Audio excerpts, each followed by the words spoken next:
Welcome back, everyone. Dan Hodges, naturalist at Johnny Appleseed Metro Park District, is with us today in honor of April Fool's Day tomorrow. He has some myths, perhaps some things that we need to keep in mind so that we're not fooled about nature, right? Exactly, Jeff. April Fool's Day is very sacred to many of us, Jeff. And so this is your friendly heads up to prank or be pranked, I guess. But I think there's some things we can caution ourselves about to not be fooled. Don't be fooled when you see some of these things. And this actually came about. I was thinking about this after one of our segments, Jeff. We did something on hawks. And I kind of cursorily mentioned the fact that the red-tailed hawk has a wonderful call, this shh kind of sound. And when we see a bald eagle in the commercials or westerns or whatever, a lot of times they play the bald eagle or they play the red-tailed hawk sound for the bald eagle. The bald eagle sounds like a gull with a hoarse throat. That kind of so someone came to me and said, hey, I've been fooled my whole life and now I feel jaded. And I thought, you know what? Well, there's some things we don't need. Don't be fooled when you hear a red-tailed hawk and they're showing you a bald eagle. And that happens a lot in the movies. We get stuff like the Pacific tree frog is a frog native to Southern California and Hollywood that says ribbit. Ribbit. We don't have any frogs around here that say ribbit. And so when you watch, for example, you watch Frogs with Sam Elliott, it's set in the Everglades of Florida. And they're using a cane toad, which is not a frog, a toad, and they're playing the Pacific tree frog sound. Don't be fooled by stuff like that. The media does that to us all the time. The movie set in Spain, and it was clearly filmed in New England because you can hear the birds in the background.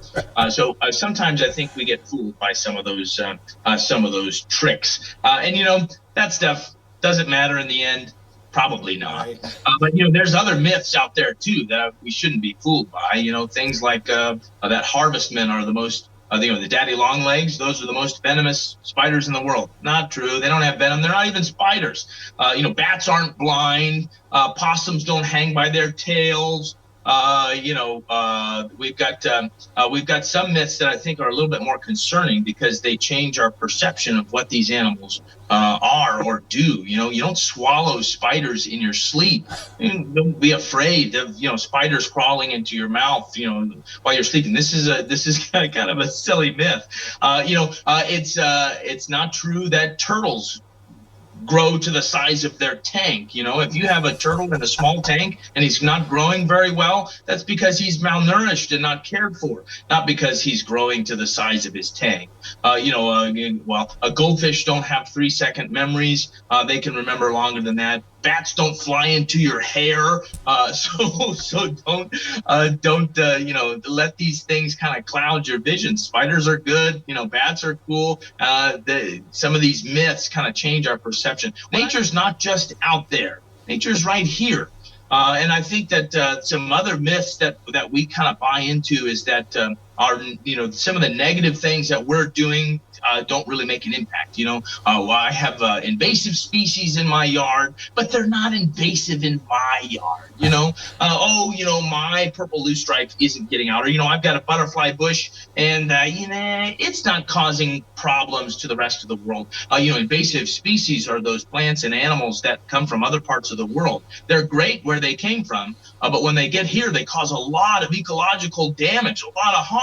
And we plant them in our gardens and we say, well, mine isn't doing any harm. And I think that's a myth. Don't be fooled by that stuff. And one more before we go.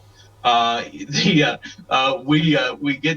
be fooled by the fact that you see these things at nurseries. Calorie pear is a terribly invasive plant. We've planted it for more than 50 years. And finally, we're going to stop planting that plant. But technically, the law doesn't go into effect until next year. So the nurseries are trying to unload their calorie pears. Don't be fooled into buying these invasive, I call them terrible plants. They're not terrible plants. They just belong somewhere else. They don't belong here. So don't plant them here. And I think that we have this perception that our positive efforts don't have an impact either. My yard's too small. I can't have nature here, or I can't help wildlife by planting things in my garden that's too small, or I have it too small, or I live in this city, or my yard doesn't matter. Your yard matters too. Don't be fooled into thinking otherwise. We can put good stuff, we can have good nature right where we live, and you can too. All right, remember that on this April Fool's Day, Dan. Thank you, and we'll be back right after this.